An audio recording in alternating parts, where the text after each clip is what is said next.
Welcome Exiles to the Hyborian Age, the world of Conan the Barbarian. First you'll create your character and then you'll spawn in the southern desert along a forgotten ancient road. Currently all the Conan maps are the same. The world of Conan is central to the story, so the maps are not randomly generated. In this video I have two goals. I want to help you decide if you want to buy this game. If you already own Conan, I want to give you my first impressions.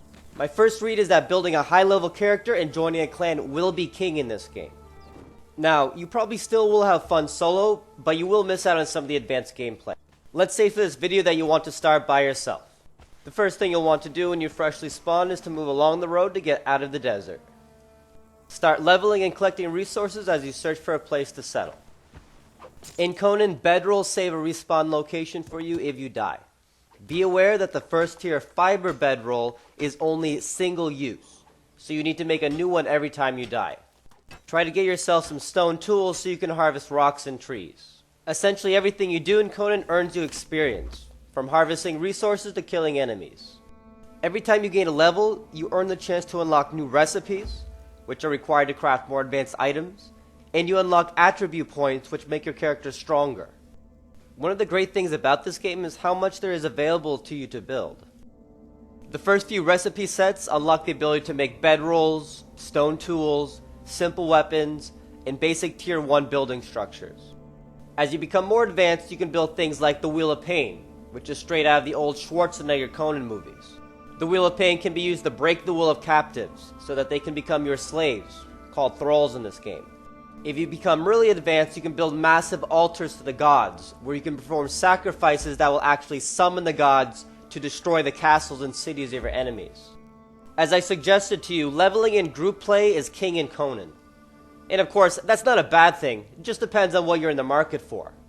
Looking at all these recipes is a great example of how leveling and clan play will be dominant.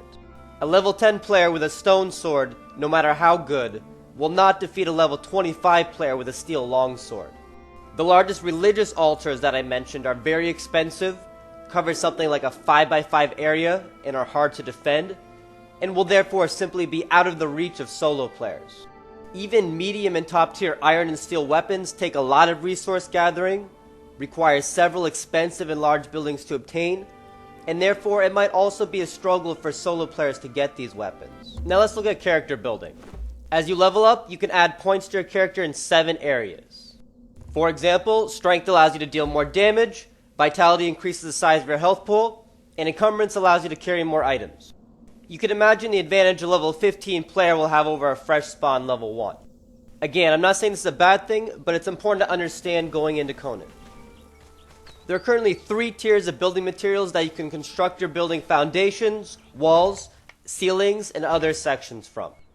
As long as you have the materials and the recipes unlocked, you can craft the sections like anything else.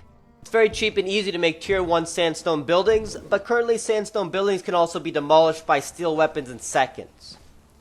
That means high level players can take anything you have using almost no resources. It takes a bit of leveling and investment to obtain the building materials for tier 2 building pieces.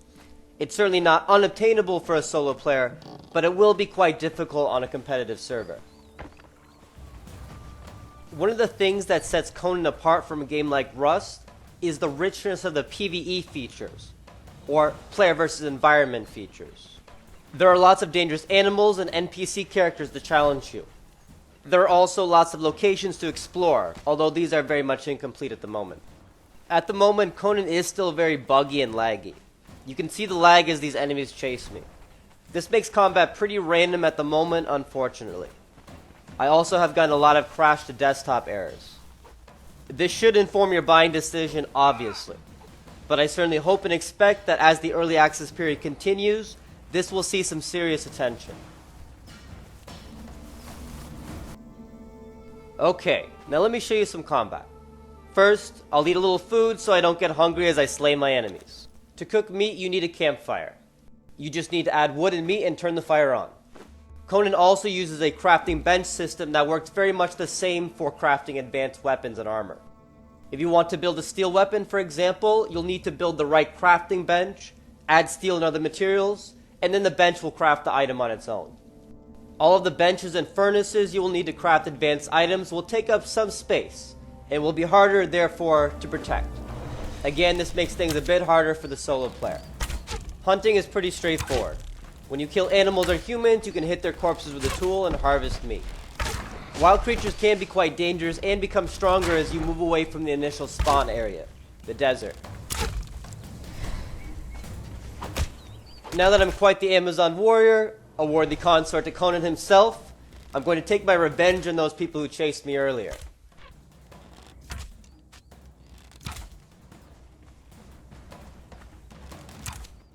Again, the game is still very laggy, and so it's hard to be very tactical in combat.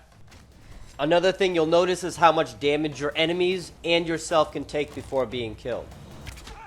That can be pretty useful for your survival as you run through creature-infested areas and get attacked every other second. It does make it a bit hard to play the game as a nimble-footed sharpshooter with a bow or crossbow. You might hit someone 2 or even 3 times, but they will still close a distance and melee you.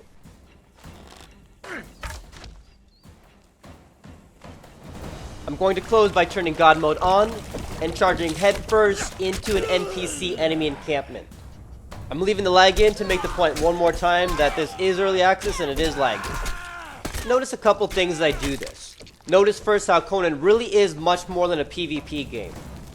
You and a couple friends could easily get 50 hours of fun gameplay on just a private server, fighting against the environmental elements and exploring the map without even playing against other players. And notice again how leveling and clan play really are king. You might be able to do what I am doing here with 2 or 3 high-level friends, but you certainly will have your work cut out for you if you try to do it solo.